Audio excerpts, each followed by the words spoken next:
Indian public service commission IAS म्हणजे लिहून घ्या इंडियन। नमस्कार मित्रांनो, या नवीन एका व्हिडिओमध्ये आपलं सर्वांचं स्वागत आहे। या व्हिडिओमध्ये आपल्याला संपूर्ण माहिती मिळणार आहे की आपण 10वी केल्यानंतर आपल्याला कोणती गव्हर्नमेंटची एक्झाम देता येईल, 12वीच्या नंतर कोणती देता येईल, 15वीच्या नंतर कोणती एक्झाम देता येईल, एज क्रायटेरिया काय आहे, त्याचा सिलेबस काय असतो, तो त्या सिलेबसची तयारी कशी करायची आहे, हे सर्व जाणून घेण्यासाठी तुम्हाला फक्त हा व्हिडिओ पूर्ण पाहायचा आहे।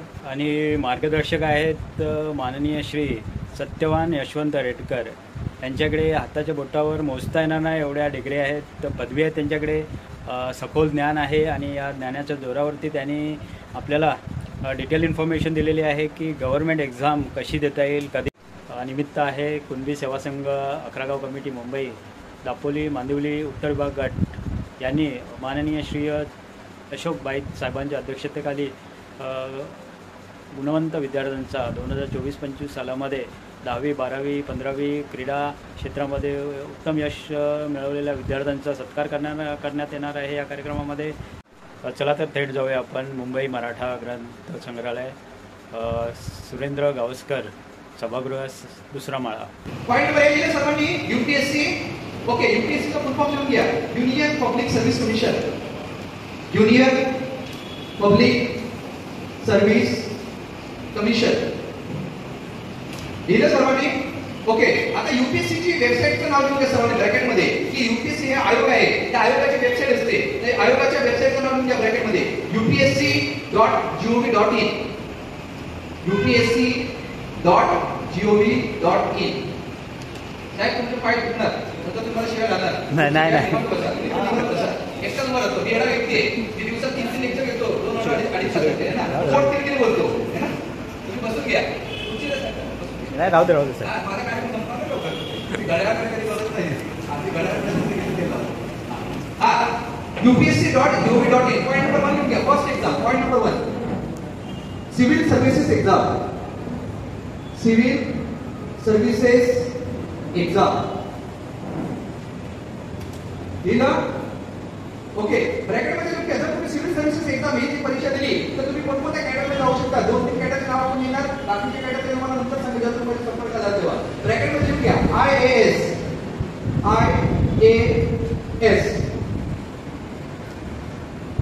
हा, मी सभागृहामध्ये पहिला प्रश्न विचारणार, सरळ उत्तर द्यायचं। आपण कोणत्या तालुक्यामध्ये बोलतो? हा, दापोली कोणत्या जिल्ह्यात येतं? हा, मग IAS ऑफिसर जो असतो ना, तो IAS ऑफिसर एखाद्या जिल्ह्याचा कलेक्टर असतो, दॅट्स कॉल्ड जिल्हाधिकारी। या रो मध्ये ज्यांना रत्नागिरी जिल्ह्याचे जिल्हाधिकारीचं नाव माहिती आहे त्यांनी हात वरती करा। या रो मध्ये रत्नागिरी जिल्ह्याचे जिल्हाधिकारीचं नाव कोणाला माहिती, हात वरती करा। सर्वांनाच विचारलंय, काय मुलांसाठी प्रश्न नाहीये। हा, रत्नागिरी जिल्ह्यात कसं पाहिजे ना, काय लोकांना म्हणत ना असं ना कुठं असते तिथे सगळ्यांची शाळा गेलाय, या रत्नागिरी ना जनरल नॉलेजचा पार्ट येतोय ना, आम्हाला लिहून घ्या। IAS म्हणजे काय, IAS म्हणजे लिहून घ्या इंडियन ऍडमिनिस्ट्रेटिव्ह सर्व्हिस। जर तुम्ही सिव्हिल सर्व्हिसेस परीक्षा दिली तर तुम्ही IAS कॅटेगरीला जाऊ शकता। जसं रत्नागिरी जिल्ह्याचे कलेक्टर सध्या बाहेरचे असतील, भविष्यामध्ये तुम्ही सुद्धा जाऊ शकता। Nothing is impossible, everything is possible. केल्याने होत आहे, आधी केलीची पाहिजे, प्रयत्नांती कोणी सांगितलं होतं, आपण काय करत आहे, इम्प्लिमेंटेशन करत नाही ना। IAS for Indian administrative service, याला मराठीमध्ये काय म्हणतात लिहून घ्या, भारतीय प्रशासकीय सेवा। भारतीय प्रशासकीय सेवा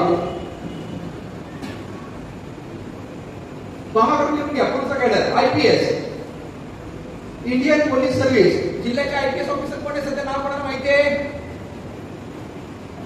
हा, तुमच्या जिल्ह्याचे IPS ऑफिसर कोणाला माहिती आहे? म्हणजे तुमचा काहीतरी मॅटर झाला, गावाचा मॅटर झाला, कोणता मॅटर झाला, तो तर तुमच्या जिल्ह्यामध्ये एक व्यक्ती नेमलेला असतो, तो IPS ऑफिसर असतो तिथे। हा, कोणाला माहिती आहे? म्हणजे नाही माहिती, ठीक आहे, आमचं काय करायचं, तुम्ही बाहेरचा। म्हणजे आम्ही काय करतो, तुम्हाला एक एक्झाम्पल देतो, मी कस्टमरमध्ये जर कामाला तुम्हाला टर्मिनॉलॉजी सांगतो, साहेब आम्ही फक्त इम्पोर्ट करतो, इम्पोर्ट म्हणजे बाहेरून कलेक्टर आले, बाहेरून तहसीलदार आले, बाहेरून ग्रामसेवक आले, बाहेरून तलाठी आले, बाहेरून शिक्षक आले, आम्ही एक्सपोर्ट केलं का?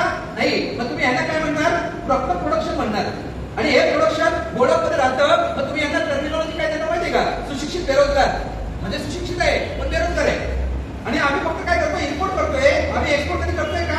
नाही, आमच्याकडे कोण जन्माला आलेच नाहीये, आम्ही काय करतच नाहीये, आम्ही शिक्षण गाईड घेतोय। मग शिक्षण गाईड घेतो ते समजा, तुम्ही फक्त एक डिग्री जरी असली ना तर तुम्ही कलेक्टर होऊ शकता। मी तुम्हाला सांगतो क्वालिफिकेशन लागतं। IPS मध्ये लिहून घ्या Indian police service, Indian police service. Vishwas Nangare Patil माहिती आहेत की नाही? हा, ते पण एक IPS ऑफिसर आहे. कॉमा करून लिहून घ्या. IRS. IRS means what? Indian Revenue Service. मी नेता आहे, तुम्ही सर्व जनता आहे का कार्यकर्ता आहे? कार्यकर्ता गेले करता नाही बनायचं ना, नेता बनायचं सगळ्यांनी. कशाला कार्यकर्ता बनायचं? हा, IRS means what? लिहून घ्या. Indian revenue service. Indian revenue service. जर तुम्ही या कॅटेगरीत आले तर तुम्ही माझ्या डिपार्टमेंटमध्ये आहे तिथे. म्हणजे मी बोलतो भारत सरकारच्या ज्या डिपार्टमेंटमध्ये ते कस्टम आणि जीएसटी सीजीएसटी हे दोन डिपार्टमेंट एकत्रित येतात. आणि जर आमच्याकडे जर तुम्ही आले ना तर तुम्ही आमच्याकडे कमिशनर म्हणून याल.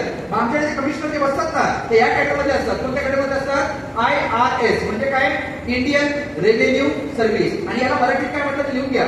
भारतीय राजस्व सेवा. भारतीय राजस्व सेवा. साहेब कस्टम मधला कमिशनर किंवा सीजीएसटी मधला कमिशनर छोटं पद झालं का?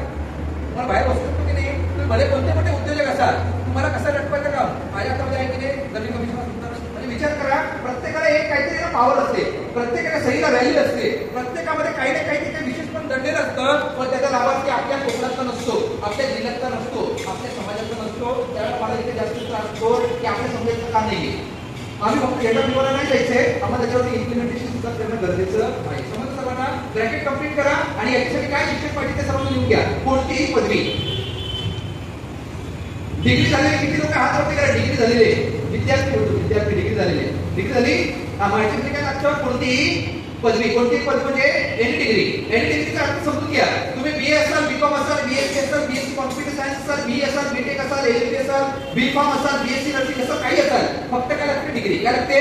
डिग्री. आता काही लोक डिग्री फुल टाइम करतात, काही लोक डिग्री फुल टाइम करतात, काही लोक डिग्री मुक्त विद्यापीठातून करतात. दोन्ही सुद्धा चालतं. लिहून घ्या. फुल टाइम ऑर डिजिटल एज्युकेशन. कोणती डिग्री चालते? फुल टाइम ऑर डिजिटल एज्युकेशन. लिहून घ्या. Any degree full time or distance education. म्हणजे तुम्ही मुक्त विद्यापीठातून केली तरी डिग्री आहे आणि फुल टाइम कॉलेजमधून केली तरी डिग्री आहे. इथे कोणती चालते. दुसरी गोष्ट हे तुम्ही आता तुम्ही साहेब इथे बक्षीस समारंभ करणार ना, तर तुम्ही तिथे अनाउन्समेंट करणार की अंकिता मोरे 90%, ती बाई 98%. साहेब त्याचा मोठेपणा नका घेऊ. इथे टक्केवारी वाढत नाही.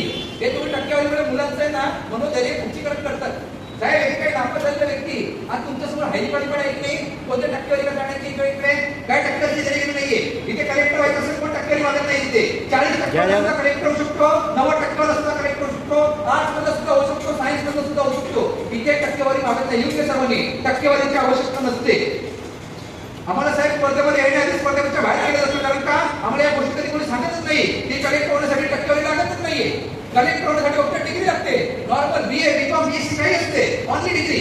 मग तुम्ही मुक्त विद्यापीठातून केली तरी चालते आणि फुल टाइम केली तरी चालते. आम्हाला फक्त काय लागते? डिग्री. टक्केवारी लागत नाही. समजलं? पण गव्हर्नमेंट मध्ये यासाठी एज लिमिट असतं. कोणी कधी उठून आणि गव्हर्नमेंटच्या परीक्षा देऊ शकत नाही. पण ही परीक्षा देण्यासाठी एज लिमिट काय लागतं? लिहून सर्वांनी 21 ते 32 वर्ष. नाहीतर म्हातारे कुठे झाले आणि आले कलेक्टर व्हायचे असं नसतं तिथे. एकदा वय निघून गेलं ना पण नाही जाणार आहे.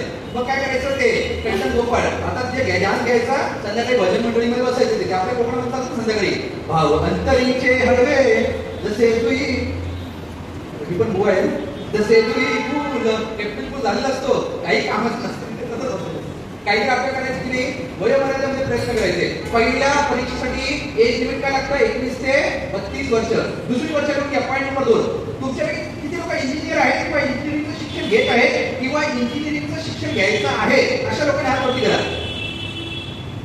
इंजिनिअरिंग मध्ये पण नाही का? म्हणजे तुमचं काय शिकत आहेत का तुम्ही? काय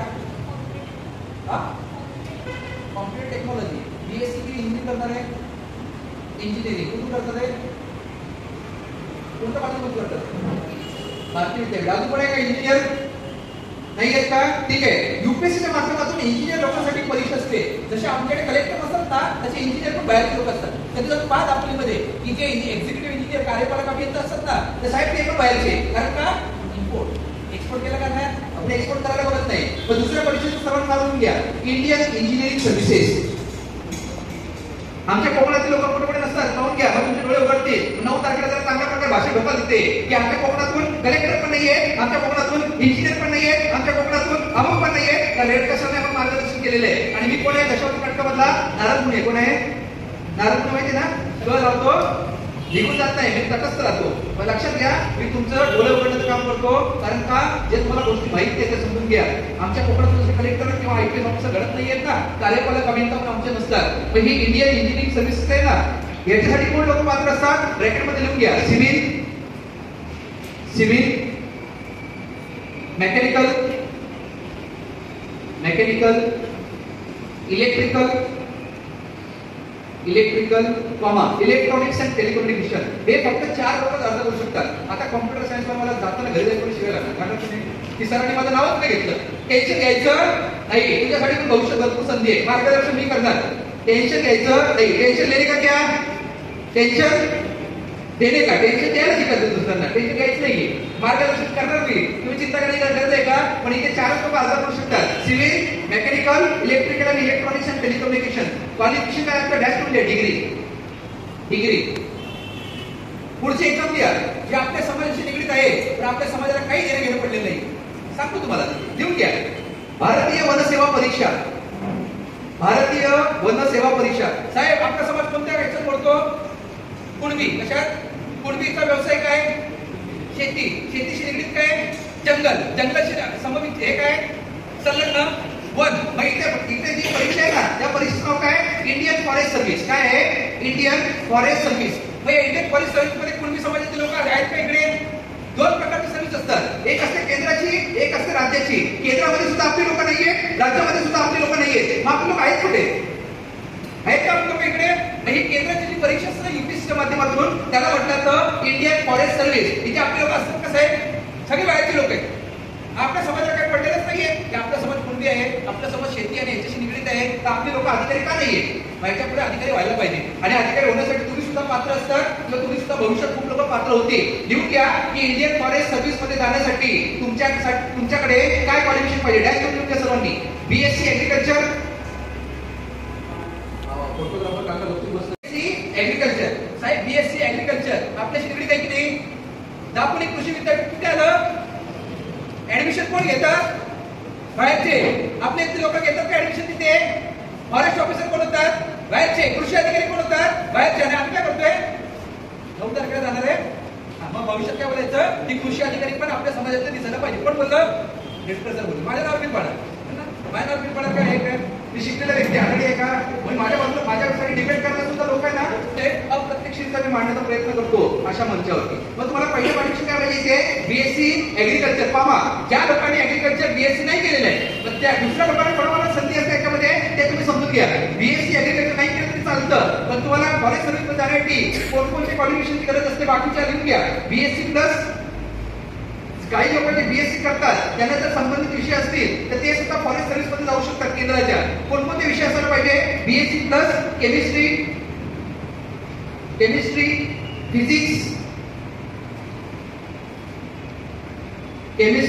फिजिक्स, बायोलॉजी, झूलॉजी माहिती आहे ना? झूलॉजी नाही, झूलॉजी.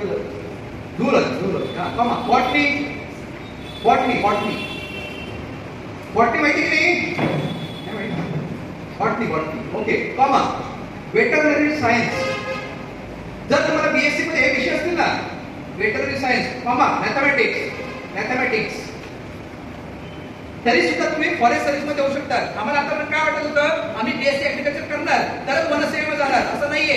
तुम्ही BSc जर तुम्हाला असेल आणि BSc मध्ये तुम्हाला हे विषय जर असतील तरी सुद्धा तुम्ही वन अधिकारी होऊ शकतात केंद्राचे. आपण आता केंद्राच्या वरती बोलतोय. कोणते अधिकारी? केंद्राचे वन अधिकारी होऊ शकतात. समजलं सर्वांना? कॉमा करून लिहून घ्या. त्याच्या व्यतिरिक्त इंजिनियर लोक सुद्धा याच्यामध्ये जाऊ शकतात वनसेवेमध्ये. कोणते इंजिनियर जाऊ शकतात? कॉमा करून लिहून घ्या. Civil, comma, chemical, comma, mechanical, comma, agriculture engineering. साहेब, हा सुद्धा इंजिनिअरिंगचा एक प्रकार आहे, ऍग्रिकल्चर इंजिनिअरिंग. पण बहुतेक लोकांना या गोष्टी माहित नाहीये. जास्तीत जास्त लोकांना अवेअरनेस करा की आपला समाज ज्या व्यवसायाशी संलग्न आहे त्या व्यवसायामध्ये सुद्धा आपल्याला विविध पाठ्यक्रम अवेलेबल आहेत, पण त्याचा लाभार्थी सुद्धा आपला नसतो. दापोलीमध्ये कृषी विद्यापीठ आहे, ऍडमिशन येणार सगळे बाहेरचे. आणि आम्ही काय करतो तिथे 10वी-12वी मध्ये शिक्षण करतोय आणि सोडून देतोय तिथे. लक्षात घ्या, मी गेल्या दापोलीला आलो होतो, पंचनदीला एक कार्यक्रम केला, रामराजे कॉलेजला एक कार्यक्रम केला आणि हरणीला कार्यक्रम केला. या 3 ठिकाणी आपण कार्यक्रम केले. कुणबी ऋणानुबद्ध संस्थाच्या दापोले त्यांच्या माध्यमातून आपण कार्यक्रम केले होते. दापोलीनं 3 केले. तर दापोलीमध्ये भविष्यामध्ये कार्यक्रम करायचे असतील तर तुमचा कृषी सेवा संघ 11वा कमिटीने पुढाकार घ्यायचा है ना. प्रत्येक कमिटीने जर पुढाकार घेतला तर विविध शाळा कॉलेजमध्ये आपलं मार्गदर्शन करते. तुमच्याला मी दापोली कृषी विद्यापीठामध्ये आणि वराडकर का शिरोडकर कॉलेज काहीतरी वराडकर या 2 ठिकाणी मी कार्यक्रम करणार. पण जेव्हा कार्यक्रम असेल तर जास्तीत जास्त लोकांनी उपस्थित राहणं सांगा तिथे, जेणेकरून दापोलीमधल्या लोकांना सुद्धा त्याचा फायदा होईल है ना. प्रत्येक ठिकाणी मी दापोलीला जाणार नाही, वेगवेगळ्या ठिकाणी सुद्धा जाईल. पण कुणबी समाज जिथे जिथे असेल त्यांना जागृत करण्याचा प्रयत्न करा की रेडक्रॉस सरांचं व्याख्यान जिथे जिथे असेल तर आपल्या समाजातल्या लोकांनी तिथे आवर्जून उपस्थित राहावं. मग तो भले कोणी आयोजक असू दे. आपल्याला इथे आयोजकांमध्ये बाकीच्या समाजातल्या व्यक्ती बसला असेल तर आपण त्यांना अलाव केलं असतं, कारण आपलं मार्गदर्शन सर्वांसाठी समजतं सर्वांना. मग या गोष्टी असल्या तर तुम्ही फॉरेस्ट सर्व्हिससाठी एलिजिबल आहात, तुम्ही अर्ज करू शकता. पुढची वर्ष दे सर्वांनी. Indian economic services, Indian economic services oblique Indian statistical services. आता आपली समाजाची जनगणना मला 2027 पासून. आता ही जनगणना संबंधातले जे अधिकारी असतात ना केंद्रामध्ये, ते स्टॅटिस्टिकल सर्व्हिसेस मध्ये असतात. म्हणजे जन्म मृत्यू नोंद असणे, जनगणना किती झाली ते सांख्यिकी जे असतं स्टॅटिस्टिक, तर त्याच्या समाजाच्या संदर्भातले जे अधिकारी असतात ते सगळे बाहेरचे. अर्थव्यवस्थे संदर्भातले निर्णय घेणारे अधिकारी असतात केंद्रामध्ये, ते सुद्धा बाहेरचे असतात. बाकी लोक तिथे सुद्धा नसतात. मग ही इंडियन इकॉनॉमिक सर्व्हिसेस असेल किंवा इंडियन स्टॅटिस्टिकल सर्व्हिसेस असेल, याच्यासाठी क्वालिफिकेशन काय लागतं? डॅश करून सर्वांनी लिहून घ्या. डिग्री और मास्टर डिग्री, डिग्री और मास्टर डिग्री विथ इकोनॉमिक्स और स्टैटिस्टिक्स, डिग्री और मास्टर डिग्री विथ इकोनॉमिक्स और स्टॅटिस्टिक्स. पुढच्या परीक्षा देऊन घ्या. तुम्ही ग्रॅज्युएशन झाल्यानंतर गव्हर्नमेंटच्या परीक्षा देऊ शकता. हा समज डोक्यातून पाहू टाका. लक्षात घ्या, तुम्ही कॉलेजमध्ये असताना सुद्धा डोक्यात ठिकाणावर परत आलं की आपण कॉलेजमध्ये फक्त अमेरिकनसाठी हिरोगिरी केली, बाकी काही केलं नाही. मग त्या परत ठरवलं की आता आपल्याला परत अभ्यास करायला पाहिजे, काहीतरी करायला पाहिजे. वडील बोलायचे गव्हर्नमेंटच्या परीक्षेसाठी फॉर्म भर, कसा भरायचा, काय अभ्यास करायला काहीच माहित नाही. मग घाटकोपर रेल्वे स्टेशनला चालत जायचो, तो तक्ता पाहायचो, त्या तक्त्यामध्ये फॉर्म विकत घ्यायचो, भरायचो आणि अभ्यास करायला चालू केला. अभ्यास करता करता परीक्षा द्यायला चालू केलं आणि 1.5-2 वर्षामध्ये सिलेक्शन सुद्धा झालं माझं. मग लक्षात घ्या की तुमचं सिलेक्शन कॉलेजमध्ये असताना सुद्धा होऊ शकतं, कारण का बिफोर ग्रॅज्युएशन सुद्धा गव्हर्नमेंटमध्ये खूप साऱ्या परीक्षा असतात. पण आम्हाला याच्याबद्दल काही कल्पना नसते, आम्हाला याच्याबद्दल माहित नसतं, म्हणून आमची मुलं तिथे नसतात. बिफोर ग्रॅज्युएशन होण्यासाठी जी पहिली एक्झाम आहे यूपीसीच्या माध्यमातून, त्या परीक्षेचं सर्वांनी नाव लिहून घ्या. एनडीए. एनडीए एनडीए म्हणजे national defence academy, national defence academy. आणि एनडीए मध्ये तुम्हाला जायचं असेल तर खूप कमी एज लिमिट असतं. ते एज लिमिट ठेवून त्याच्यामध्ये ब्रॅकेटमध्ये 16.5 ते 19.5, 16.5 ते 19.5. आणि एनडीए मध्ये तुम्हाला 2 प्रकार जाता येतं. एनडीए मध्ये तुम्हाला 2 प्रकार जाता येतं. पॉईंट नंबर ए लिहून घ्या स्मॉल मध्ये खाली. Point number A. एनडीए मध्ये जाण्यासाठी पहिला कोणता मार्ग आहे? Air force and navy. लिहून घ्या एअरफोर्स अँड नेव्ही. आता आपण भारत पाकिस्तानचं युद्ध पाहिलं, फक्त आपण युद्ध पाहत होतो, बाकी काही करत नव्हतो. पण आपल्या दापोलीमध्ये मुलं डिफेन्स मध्ये कशी जातील आपलं काही देणं नाही. आरक्षण आहे, काही आपण करायला बघत नाही. पण एनडीए मध्ये जायचं असेल तर तुम्हाला हे पहिला मार्ग आहे एअरफोर्स नेव्ही. कोणाला जाता येतं? डॅश करून लिहून घ्या. HSC science, HSC science with PCM. ज्या विद्यार्थ्यांना 12वी मध्ये पीसीएम हे कॉम्बिनेशन आहे ते विद्यार्थी एअरफोर्स नेव्ही मध्ये जाऊ शकतात एनडीएच्या माध्यमातून. 12वीला असताना सुद्धा तुम्ही परीक्षा देऊ शकता. 12वी पास झाल्यानंतर सुद्धा तुम्ही परीक्षा देऊ शकता. म्हणजे 12वीच्या बेसिसवर तुम्हाला गव्हर्नमेंटची नोकरी मिळते यूपीसीच्या माध्यमातून. कोणाला माहित नसतं, नंतर आपलं वय निघून जातं. 16.5 ते 19.5 संपलं, विषय संपला.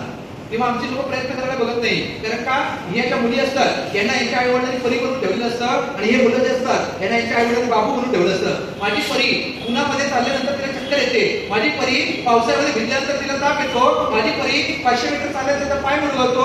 देश सेवेसाठी परी कशी जाणार? साहेब, आमच्या लोकांची मानसिकता काय माहितीये का? आम्हाला दापोलीच्या बाहेरच पडायचं नाहीये. मला सांगा, या मुलीला समजा एखादा कलेक्टर किंवा आयपीएस ऑफिसर व्हायचे, पूर्ण भारतात जावं लागेल, पण तुम्ही अटॅक झाला नाही नाही माझ्या मुलीला तिकडे पाठवणार नाही. पण तुमची मुलगी कलेक्टर होणार कधी? तुमची मुलगी आयपीएस ऑफिसर होणार कधी? मग इतरांच्या मुली झाल्या की नाही? आता आमच्या सिंधुदुर्ग जिल्ह्यामध्ये कलेक्टर होती के मंजुलक्ष्मी मॅडम, लेडीज होती, पण तिच्याकडे आईवडिलांनी तिला आरोप केला की नाही? आमच्या पालकांची आपली साहेब मानसिकता नाहीये. आम्ही ती मानसिकता बदलणं गरजेचं, म्हणून तुम्ही तुमच्या समाजामध्ये ना हे सुद्धा विचारपूर्वक करा की मुलांना शिकू द्या, मुलांना या संधीचा लाभ घेऊ द्या. घराच्या बाजूला मला सांगा, तुमच्यासाठी मंत्रालय येणार का दापोलीमध्ये? तुमच्यासाठी रॉकेटचं प्रक्षेपण होणार का दापोलीमधून? तुम्हाला जावं लागणार की दुसऱ्या ठिकाणी? तर त्यामुळे लक्षात घ्या, महाराष्ट्र गव्हर्नमेंटच्या परीक्षा असतील किंवा केंद्राच्या परीक्षा असतील, तुम्हाला बाहेर जावं लागणार, कारण का ही संधी तुमच्यासाठी असते.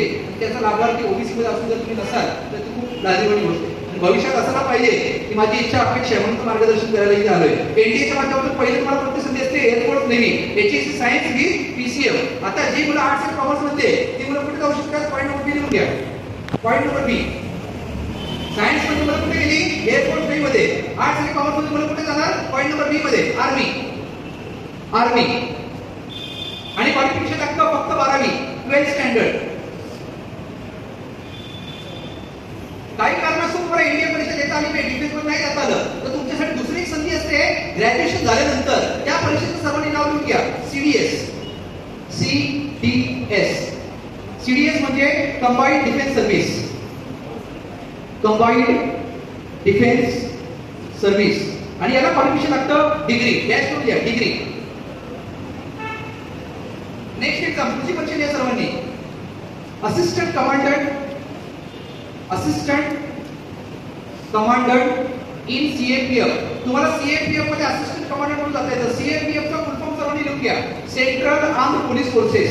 Central armed police forces. याला मराठीमध्ये म्हटलं जातं केंद्रीय सशस्त्र पोलीस दल. केंद्रीय सशस्त्र पोलीस दल. लिहिलं सर्वांनी? याला क्वालिफिकेशन काय लागतं? डॅश मध्ये डिग्री. अशा प्रकारे पॉईंट नंबर ए यूपीएससी संपलं. पॉईंट नंबर बी लिहून घ्या. एसएससी. जसे यूपीएससी मध्ये आपली लोक नाही आहेत ना तसे एसएससी मध्ये सुद्धा आपली लोक नाहीये. माझं सिलेक्शन एसएससी च्या माध्यमातून झालं. एसएससी म्हणजे शाळेची दहावी नाही. एसएससी म्हणजे काय? लिहून घ्या सर्वांनी. Staff selection commission. Staff selection commission. याच्या वेबसाईटचं नाव सर्वांनी लिहून घ्या. ssc.nic.in. ssc.nic.in. पॉइंट नंबर 1 पहिली परीक्षा लिहून घ्या. पॉइंट नंबर 1 फर्स्ट एक्झाम जी एसएससी कंडक्ट करते. CGL exam. CGL exam.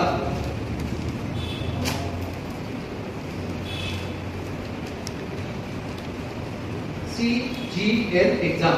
CGL चा फुल फॉर्म सर्वांनी लिहून घ्या. Combined graduate level. केंद्र शासनाची नोकरी मिळते स्टाफ सिलेक्शन कमिशनच्या माध्यमातून. पहिली परीक्षा असते त्याचं नाव आहे सीजीएल. इथे पण साहेब ते निवड करून सर्व बाहेरचे. कधी माझ्या डिपार्टमेंटला या, मी कस्टमरमध्ये बसतो कोर्टला. कधी असं फिरत आले माझ्या डिपार्टमेंटला मी तुम्हाला सगळे धोके दाखवतो. सगळे बाहेरचे.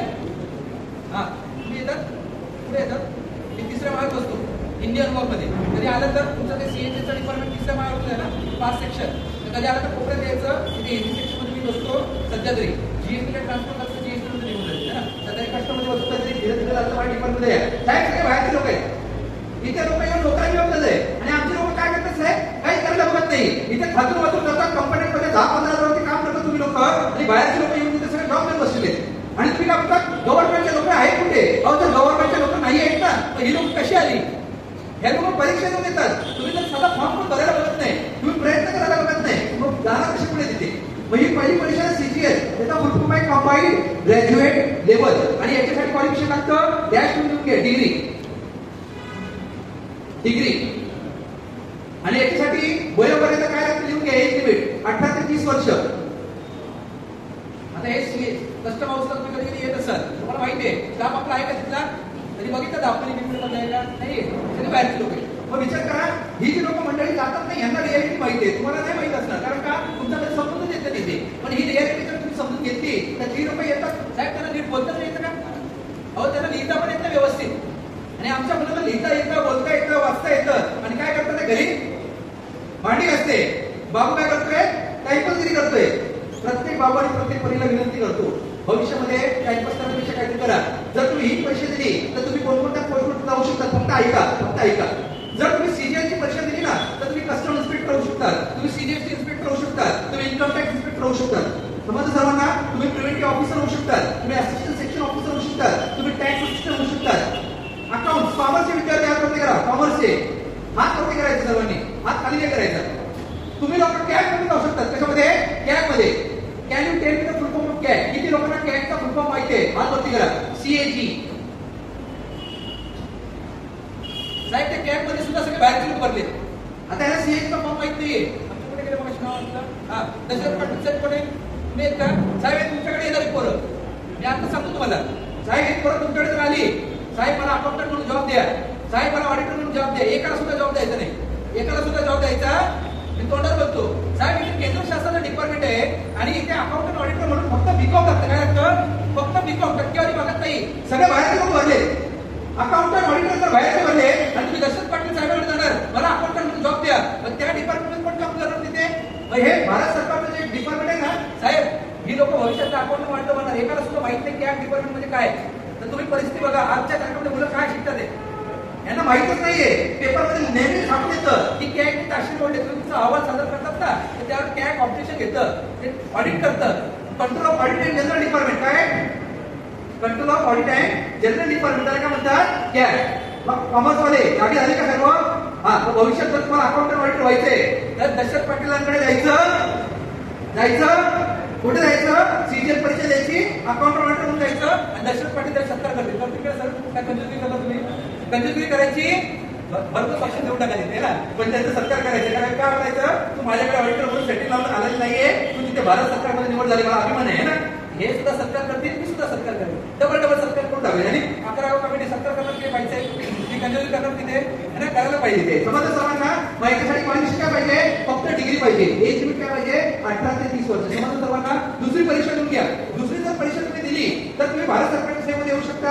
35 ते 40 हजार रुपये पगार स्टार्टिंग पेमेंट 7व्या आयोगानुसार, आणि हाच पेमेंट जर 8व्या वेतन आयोग झाला तर कमीत कमी 50,000 रुपये होणार. किती होणार, 50,000 रुपये होणार. सर्वांनी योग्य परीक्षेचं नाव CHSL. किती लोकांनी आतापर्यंत CHSL साठी अर्ज केले, हात वरती करा. एकाने सुद्धा अर्ज केला नाही. घरी जाताना जर तुम्हाला दादर रेल्वे स्टेशनच्या इकडे मेडिकल दिसलं तर तुम्हाला एक गोष्ट करायची, आयोड्याची बॉटल घेऊन जायची घरी. तुमचं डोकं भरपूर दुखणार आहे आणि तुमच्या आयोडे घरी जाताना तुमचे काम खूप चावणार आहे. ज्यांचं डिग्री कंप्लीट झालेलं आहे त्यांचे पण चावणार आहे आणि ज्यांचं हे क्वालिफिकेशन कंप्लीट झाले त्यांचं पण चावणार आहे. साहेब 35 ते 40 नोकरी आहे ना, ही दुसरी मी परीक्षा सांगणार आहे त्याच्या बेसिसवरती मिळते. एकाने पण अर्ज नाही केला, त्याला किती मोठं हायपर क्वालिफिकेशन लागतं ना ते सुद्धा मी सांगतो. परीक्षेचं नाव लिहून घ्या सर्वांनी, CHSL combined higher secondary level. Combined higher secondary level. पगार किती बोललो, 35 ते 40 हजार रुपये. केंद्र शासनाची नोकरी. शिक्षण किती पाहिजे हे तुम्हाला सांगतो. अटॅकचा त्रास होईल पण आता समजून घ्या, हा लिहून घ्या. पण जाताना आयडियाची फोटो तुम्हाला लागणार आहे, लिहून घ्या की 35 ते 40 हजारची नोकरी जी होती ना त्याने तुम्ही अर्ज केला नव्हता ना, त्याने किती क्वालिफिकेशन पाहिजे लिहून घ्या, फक्त 12वी. आता ग्रॅज्युएशन मध्ये सत्कार केला जेव्हा येणार ना तर त्यांनी लोकांना अटक मध्ये द्यायची की 12वी होतं, आम्ही अर्ज केला नव्हता आणि आम्ही अजूनही तिथे झोपलेलो आहे. 12च्या बेसवरती 35 ते 40 हजार पगार नोकरी. एज लिमिट घेऊन घ्या 18 ते 27 वर्ष. एकदा वय निघून गेला तर तुम्हाला कोण नाही विचारणार तिथे. वयामध्ये असताना प्रयत्न करा. 18 ते 27 वर्ष. तुम्ही कोणकोणत्या पदांवरती जाऊ शकता ब्रॅकेट मध्ये लिहून घ्या सामान्य पदाची नावं. JSA junior secretary assistant, junior secretarial assistant, comma LDC lower division clerk, comma DEO data entry operator, comma पोस्टामध्ये 2 पद असतात ते याच परीक्षेमध्ये भरले जातात, तिथे पण आपली लोक नसतात.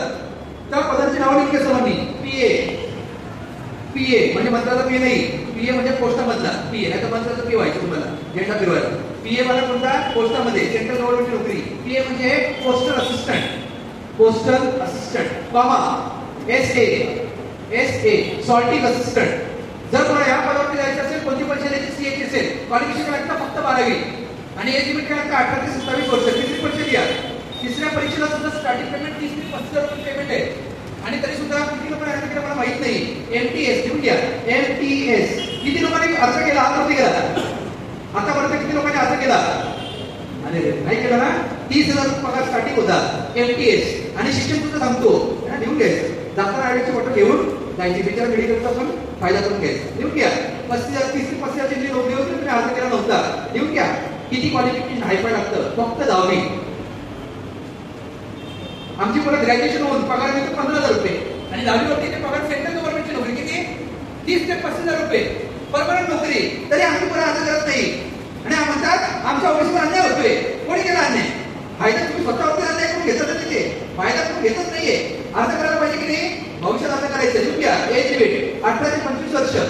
अरे देवा 25 वर्ष जवळ आलंय है ना. जवळ आलं तर आपण कोणा म्हातारे होणार, सिनियर सिटीजन, मग आपण अर्ज करू शकणार नाही. 18 ते 25 वर्ष लिहिलं.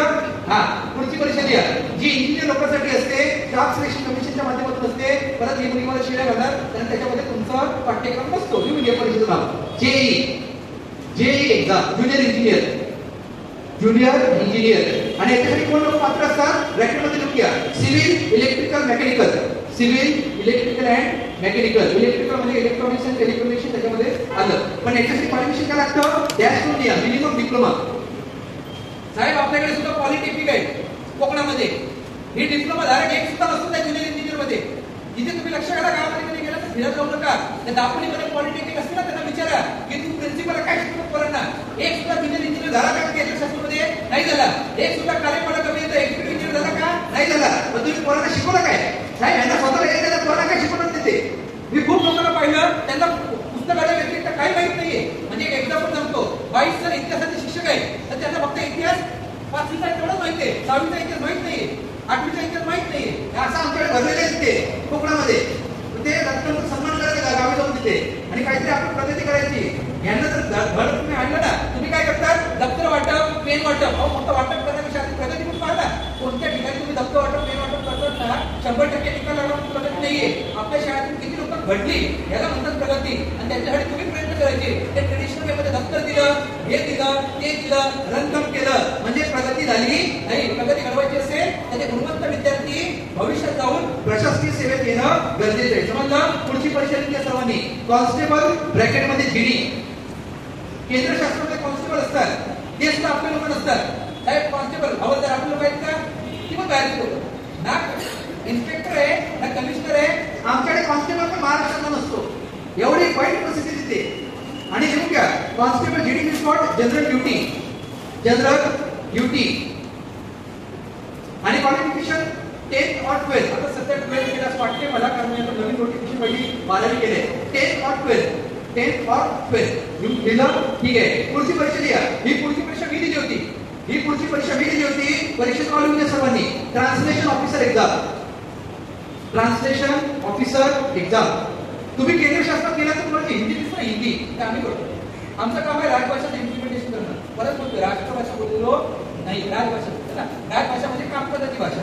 शिकलेला व्यक्ती टर्मिनॉलॉजी वापर करताना सुद्धा आपण बोलतो. हिंदीला काय म्हटलं तर ऑफिशियल लँग्वेज राजभाषा नॉट राष्ट्रभाषा. मग राजभाषाचं आम्ही काम करतो. या पदावर येण्यासाठी तुम्हाला काय क्वालिफिकेशन घ्यावं लागतं.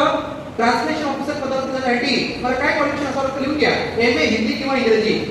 आर्ट्स मध्ये विद्यार्थी आतमध्ये करा. आर्ट्स मध्ये तुम्हाला लँग्वेज सब्जेक्ट कोणता होता.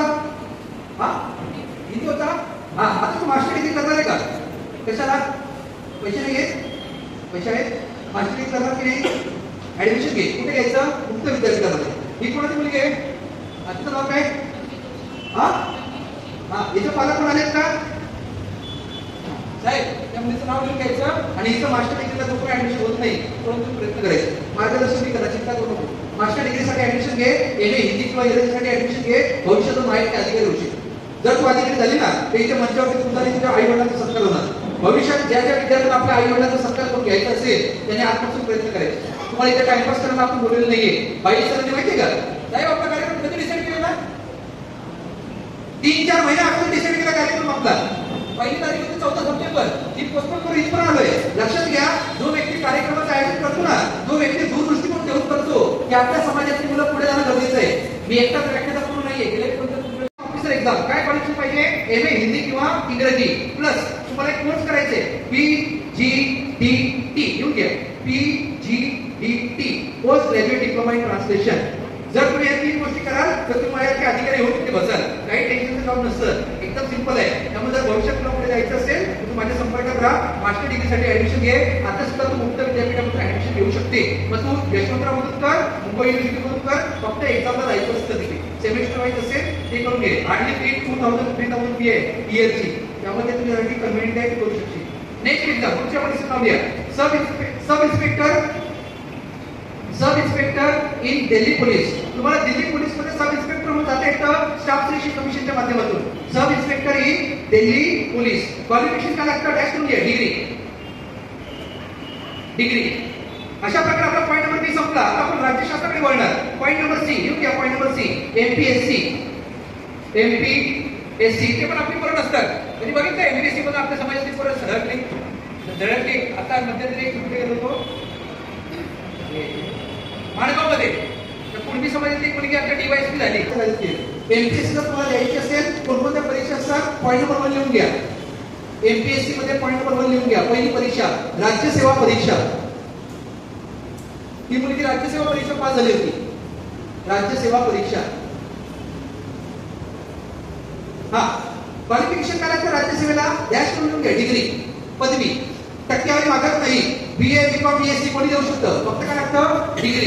जसं सिव्हिल सर्व्हिसेसच्या माध्यमातून तुम्ही कलेक्टर होऊ शकता तसं तुम्ही राज्यसेवेच्या माध्यमातून डेप्युटी कलेक्टर होऊ शकतात. उपजिल्हाधिकारी DYSP होऊ शकतात. तहसीलदार होऊ शकतात. शिक्षणाधिकारी होऊ शकतात. अकाउंट्स ऑफिसर होऊ शकतात.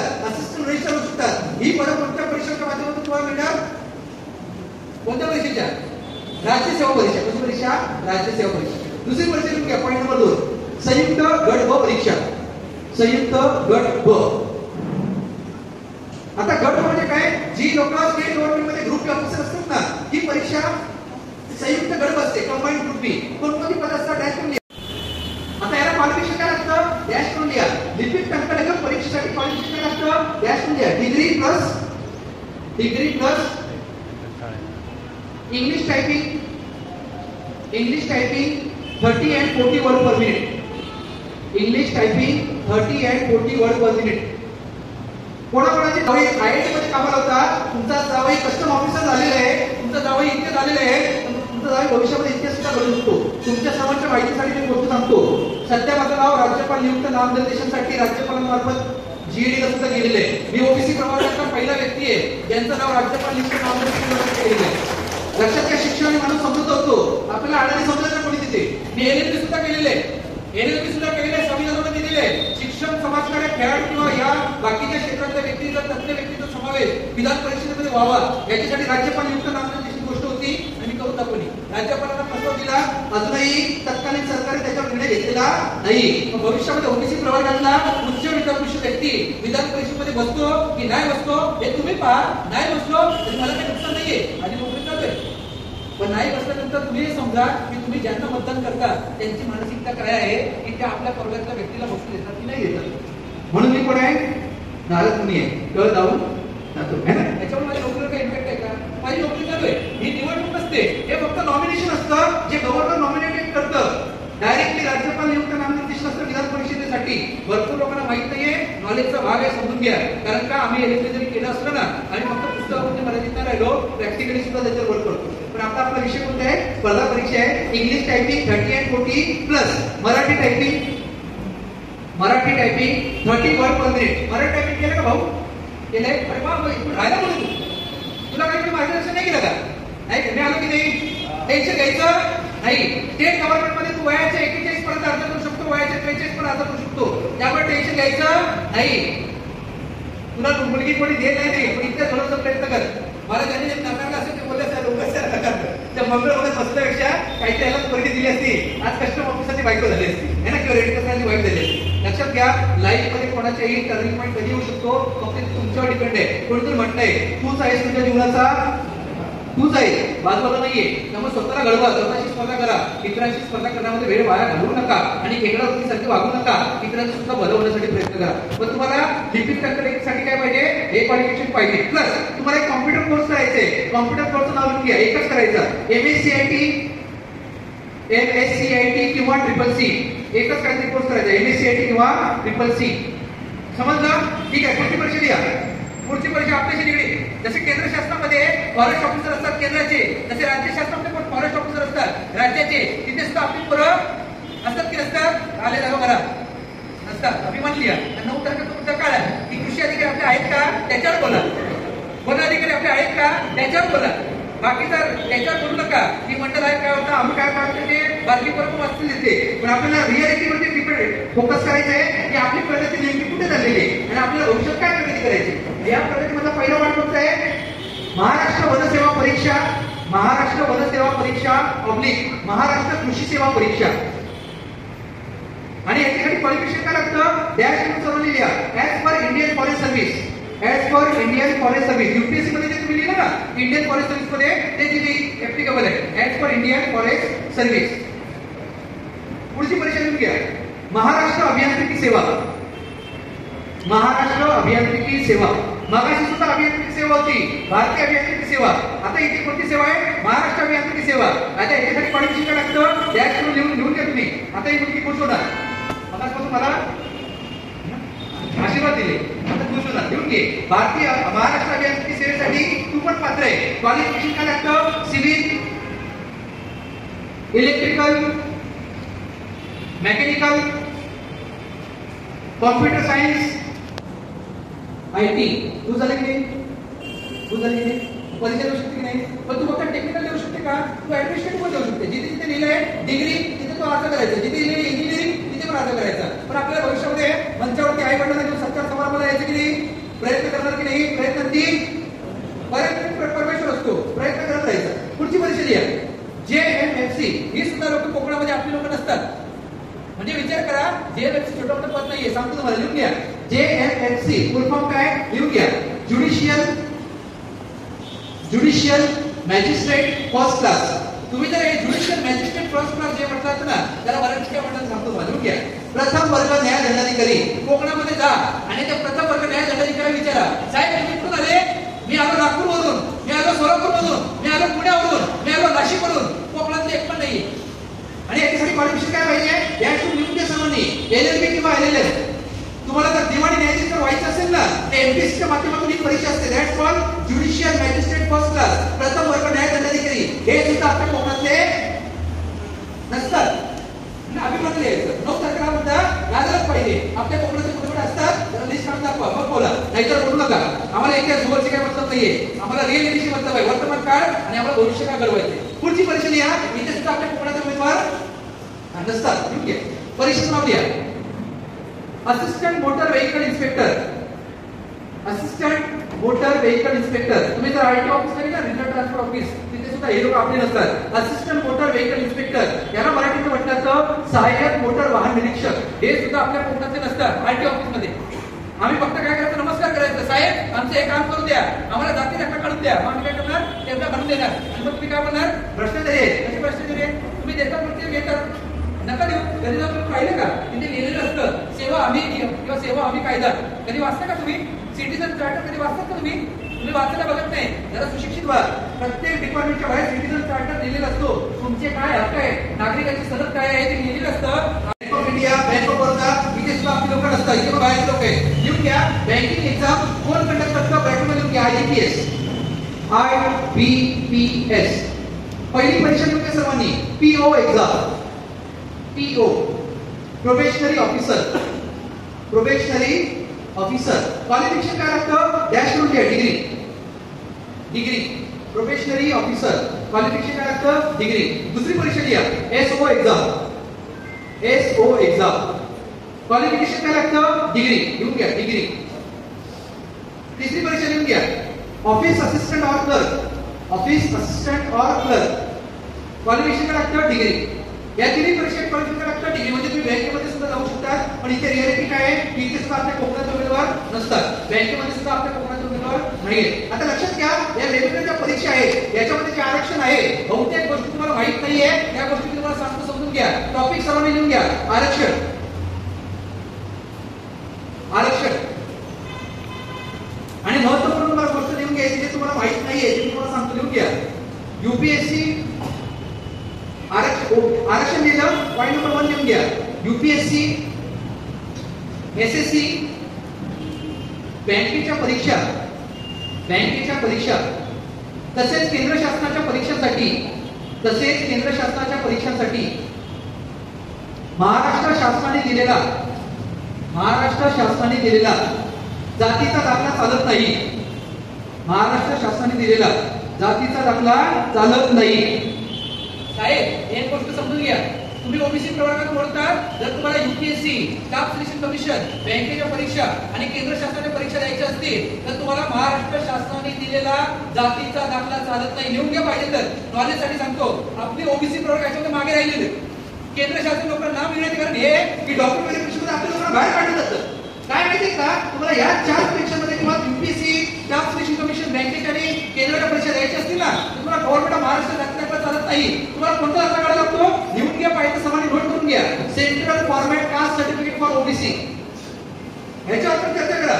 ही किती लोकांकडे केंद्र शासनाच्या फॉर्मॅटमध्ये जातीचा दाखला आहे हे पण लोकांना माहित नाही आपल्या ओबीसी लोकांना. Central format caste certificate for OBC कुठून मिळतो? तहसीलदार ऑफिस. घेऊन घ्या तहसीलदार ऑफिस.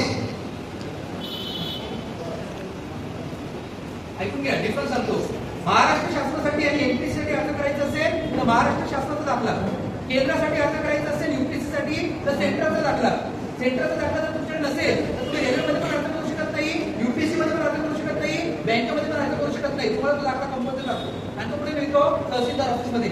तुम्हाला काय करायचंय? तुमच्या दापोलीच्या भागामधला जो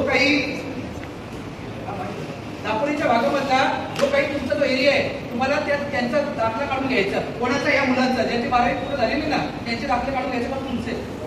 हे तुम्ही काम करू शकता. शिबिर कार्यक्रम तुम्ही करू शकता. समजलं तुम्हाला? मग तुम्हाला दाखला कोणता काढायचे? Central format caste certificate for OBC त्या एक्झामसाठी. समजलं? पुढचं लिहून घ्या. कोटा. कोटा गव्हर्नमेंटमध्ये 2 कोटा असतात.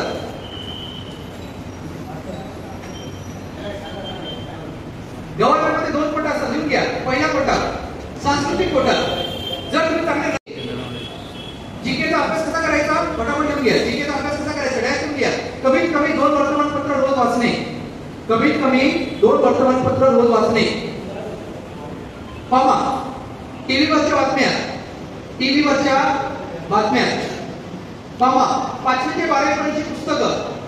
5वी ते 12वी पर्यंतची पुस्तकं वाचायची तुम्हाला. कोणकोणते विषय सांगतो? कॉमा लिहून घ्या. बीए तसेच एमए चे स्टडी मटेरियल. बीए तसेच एमए चे स्टडी मटेरियल. हा आता कोणती पुस्तक वाचायची विषयाची? ब्रॅकेट मध्ये लिहून घ्या. इतिहास. इतिहास ठीक आहे. भूगोल, विज्ञान, अर्थशास्त्र, समाजशास्त्र या विषयाची तुम्ही पुस्तक वाचायची. समजा तुम्हाला जर तुम्हाला जनरल नॉलेज वाढवायचं असेल तर 5वी ते 12वी पर्यंत पुस्तक कमीत कमी 2 वर्तमानपत्र रोज वाचायची. टीव्हीवरच्या बातम्या पाहायच्या. एमए बीएचं स्टडी मटेरियल वाचायचं. एमए बीएचं स्टडी मटेरियल कुठे उपलब्ध असतं? गुगलमध्ये लिहून घ्या. Website YCMOU and Mumbai university. YCMOU and Mumbai university ही पुस्तकं तुम्हाला पीडीएफ फाईल मध्ये त्या वेबसाईट वरती दिसणार. दुसरा विषय लिहून घ्या. दुसरा विषय जो गव्हर्नमेंटच्या परीक्षेला उपयुक्त असतो गणित. लिहून घ्या गणित. अभ्यास कसा करायचा एकदम सिंपल सांगतो. लिहून घ्या. 2 ते 30 पाढे पाठांतर. 2 ते 30 पाढे पाठांतर. कॉमा वर्ग तसेच घन पाठ करायचे. वर्ग तसेच घन 2 ते 30 पाठ करायचे. 10वी पर्यंतची गणिताची सूत्र. 10वी पर्यंतची गणिताची सूत्र पाठ करायची. हा कॉमा वैदिक गणित. वैदिक गणित. वैदिक गणिताची प्रॅक्टिस कुठे करायची? YouTube ला करायची. YouTube ला तुम्ही टाइप केलं ना वैदिक मॅथमॅटिक्स मल्टिप्लिकेशन, वैदिक मॅथमॅटिक्स ऍडिशन, वैदिक मॅथमॅटिक्स सबट्रॅक्शन तर तुम्हाला खूप सारे व्हिडिओ दिसतील. Practice makes man. Practice makes man. Third subject लिहून घ्या. इंग्लिश. इंग्लिशचा अभ्यास कसा करायचा? एकदम सिंपल. लिहून घ्या. English Marathi dictionary. English Marathi dictionary dash करून घ्या. कमीत कमी 1 पान रोज वाचणे. कमीत कमी 1 पान रोज वाचणे. कॉमा इंग्लिश ग्रामरची प्रॅक्टिस करणे. इंग्लिश ग्रामरची प्रॅक्टिस करणे. आणि तुम्हाला सर्वांना एक पुस्तक विकत घ्यायचंय. हे पुस्तक जर विकत घेतलं तर तुम्ही चांगल्या प्रकारे इंग्लिश कम्युनिकेशन वाढू शकता. जो त्या पुस्तकाचं English Marathi Rapidex. English Marathi Rapidex. RAPIDEX. English Marathi Rapidex. ठीक आहे सर्वांनी? हा चौथा विषय लिहून घ्या. जो एमपीएससी मध्ये आणि महाराष्ट्र गव्हर्नमेंट विचारला जातो. या 2 परीक्षांमध्ये विचारला जातो. त्या विषयाचं नाव लिहून घ्या. मराठी ग्रामर. मराठी ग्रामर. पुस्तक कुठे उपलब्ध आहे? डॅश करून घ्या. Telegram channel. माझं टेलिग्रामचं चॅनल आहे. हा एक गोष्ट राहिली. ही शीट देतो. तुम्ही तुमचं नाव लिहायचं. व्हॉट्सअपचा नंबर लिहायचा. गावाचं तालुक्याचं नाव लिहायचं. तुम्ही सर्वांनी लिहा. बाकी शीट मी खाली डिस्ट्रीब्यूट करतो. बाकीचं नाव आपण लिहितो. माझ्या टेलिग्राम चॅनलचं नाव लिहा सर्वांनी.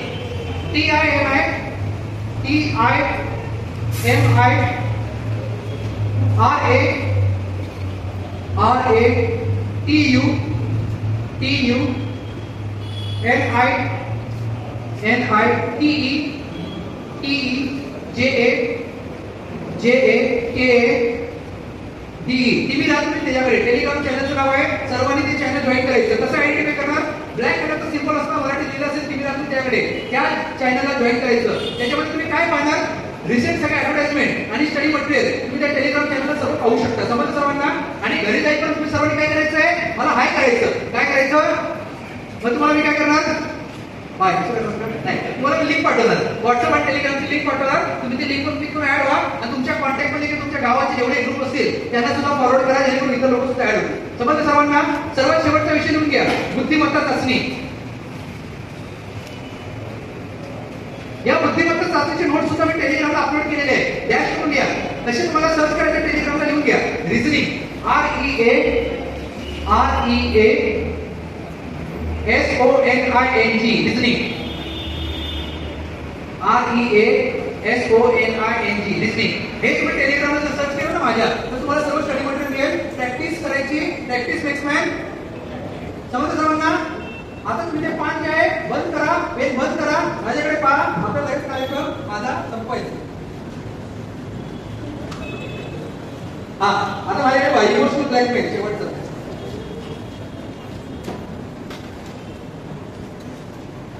मी पहिल्यांदा तुम्हाला सांगितलं आपल्या ओबीसीचं काय महत्व, काय करायला पाहिजे. 9 तारखेला सांगितलं 9 तारखेला तुम्हाला एका हाताने पाठवत नाहीये, काम करतात घेऊन पाठवतोय की तुम्हाला काय करायचं. दुसरी गोष्ट तुम्हाला सांगितली कोणकोणत्या परीक्षा असतात. नंतर तुम्हाला सांगितलं त्या परीक्षेचा अभ्यास कसा करायचा. त्यात तुम्हाला मी सांगितलं आरक्षणाचा लाभ देण्यासाठी एक दाखला काढायचे. तो कोणता दाखला असतो, central format caste certificate for OBC, तो तुम्हाला काढायचे. तुम्हाला सर्वांना डोमिसाइल सर्टिफिकेट काढायचे, ज्यांचं 15 वर्ष पूर्ण झालेले आहे, त्यांनी महाराष्ट्र शासनाच्या परीक्षा द्यायची असतील, डोमिसाइल सर्टिफिकेट काढून घ्या सर्वांनी. समजलं सर्वांना? आता माझ्याकडे पहा, तुम्ही माझ्याकडे जर पाहिलं ना तर तुम्हाला एक गोष्ट दिसेल. मी शेंडी देतो, शेंडी दिसते माझी. हा आता शेंडी साधी सुधी नाहीये, याचं महत्व तुम्ही समजून घ्या. रेड कसं शेंडी काढे होतात. मुळात मी हिंदू भंडारी समाजातला आहे. आमचा भंडारी समाज दापोलीमध्ये सुद्धा आहे, रत्नागिरीमध्ये चांगल्या प्रकारे आहे, कुणबी समाज सुद्धा आहे. पण आमचा भंडारी समाज आणि कुणबी समाज अजून झोपलेला आहे. आम्ही अजून आरक्षणाचा फायदा घेत नाही. त्या गोष्ट आहे, ज्या पालकांना ज्या विद्यार्थ्यांना 2-2 छोटे प्रतिक्रिया व्यक्त करायचे असेल त्यांना बोलायची संधी द्या, जेणेकरून त्यांच्या मनाला आपल्याला कळेल की आपण कार्यक्रमामध्ये काय केलं आहे ना. ठीक आहे, सर्व तयार आहात का? एकदा आपल्याला गाणं बोलायचंय, मी गाणं बोलणार, तुम्ही सर्व माझ्यासोबत क्लॅपिंग करणार आणि नंतर आपण सर्वजण गाणं बोलणार आणि सर्वजण क्लॅपिंग करणार. कोणासाठी? आपल्या आई वडिलांसाठी. कोणासाठी? हा समजलं instruction? Okay, shall we start? Permission घ्या आता मला कशाला. बैठे हैं मिलके सब यार अपने, सबके दिलों में अरमा ये है वो जिंदगी में कल क्या बनेगा, हर एक नजर का सपना ये है कोई इंजीनियर का काम करेगा, बिजनेस में कोई अपना नाम करेगा, मगर ये तो कोई न जाने के मेरी मंजिल है कहाँ। पापा कहते हैं बड़ा नाम करेगा। ओके, कार्यक्रम संपूर्ण गुणगौरव सोहळा 2025चा पार पडलेला आहे. मोलाचं मार्गदर्शन दिलेलं आम्हाला आमच्या मुलांना रेडके सरांनी. कोणकोणत्या परीक्षा कशा कधी त्यासाठी कोणती तयारी करायची याचं संपूर्ण मार्गदर्शन केलेलं आहे. आणि माझ्यामध्ये तर हा जो सोहळा आहे गुणगौरव सोहळा या विद्यार्थ्यांच्या पालकांच्या दृष्टिकोनातून खूप महत्त्वाचा आहे. आणि या गुणगौरव सोहळ्याचा जर व्हिडिओ तुम्हाला आवडला असेल तर लाईक करा, कमेंट्स करा आणि माझ्या चॅनलवर नवीन असाल तर सबस्क्राईब करायला मात्र विसरू नका. चला बाय बाय.